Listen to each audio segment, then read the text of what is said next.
The African Union has honored the memory of Dr. Kwame Nkrumah with an unveiling of his statue in Addis Ababa.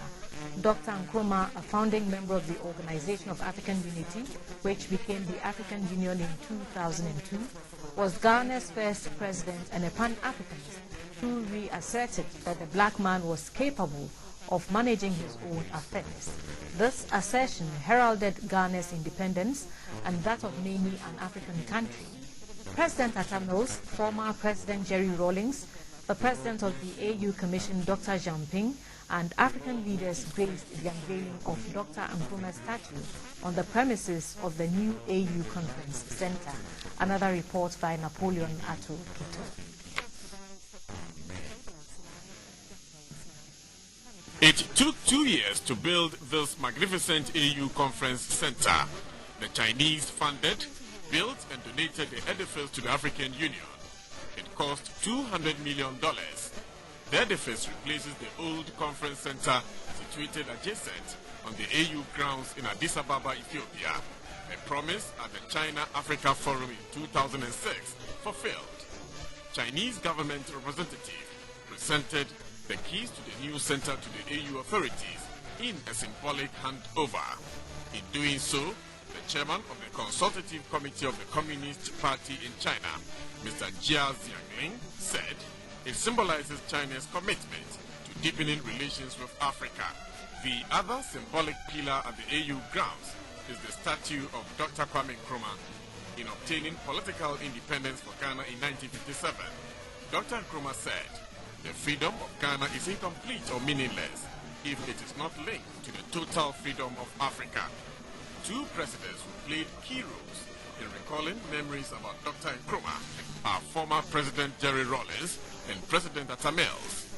The former Ghanaian leader built the Kwame Nkrumah Mausoleum in Accra and then transferred his mortal remains from his hometown in Nkroful to the mausoleum, a major tourist attraction. Kwame Nkrumah's birthday, the 21st of September, is an AU official holiday. Observing the day was advocated for by President Atta Mills. He also marshaled the continent to observe Dr. Nkrumah's centenary anniversary 2 years ago. Dr. Nkrumah's eldest child, Professor Francis Nkrumah, and his sister Samia spoke sentimentally as the AU honored their father's memory in a grand style. It's overwhelming, and I hope that his spirit, and I'm certain his spirit is with us today, and the hope we have is that currently and future generations of Africans will be enlightened by his spirit. Indeed, having the statue of Osagyefo Dr. Kwame Nkrumah in front of the new AU building is yet another strong, powerful recognition of what the Osagyefo stood for.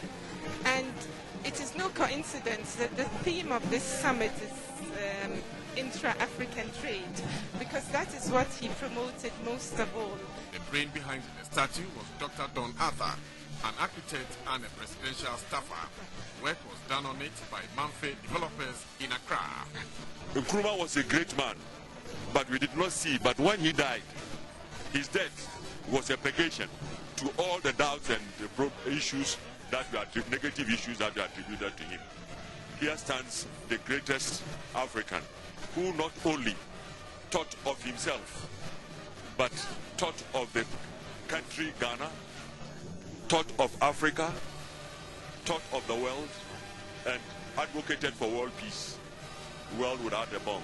Ghana's Osagyefo Dr. Kwame Nkrumah voted Africa's Millennium Man at the turn of the new century. A towering political figure whose ideals remains evergreen even after his death in 1972. The Chinese, to whom Nkrumah gravitated ideologically, but for which he was sharply criticized by his opponents, have emerged as a global economic power. There is a significant part of China in Addis Ababa in that the Chinese wholly funded and donated the new AU Conference Center.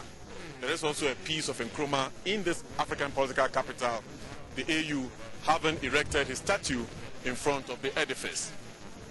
Napoleon Ato-Kito for Ghana Television News.